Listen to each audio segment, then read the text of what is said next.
Right, The ladies and Lublin gentlemen, I got Canini. Virginius. Get up here, boy.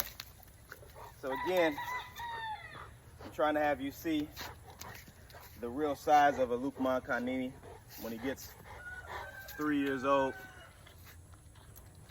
This is a 3-year-old boy. This is Virginius. This is F2. F2s are bigger than the F1s, like we explained before. The genetics are tighter. He's a big boy. He's probably 200 pounds. I'm not gonna lie. Stop. Oh.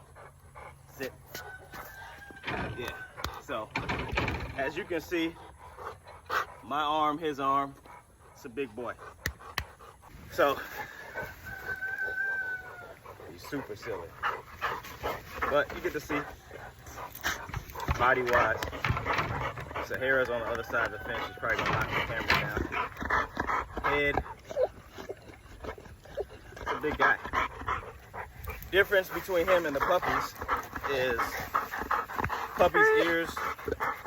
You guys can do the ears. They'll have a different little look. But also Only at Huskies_Cats.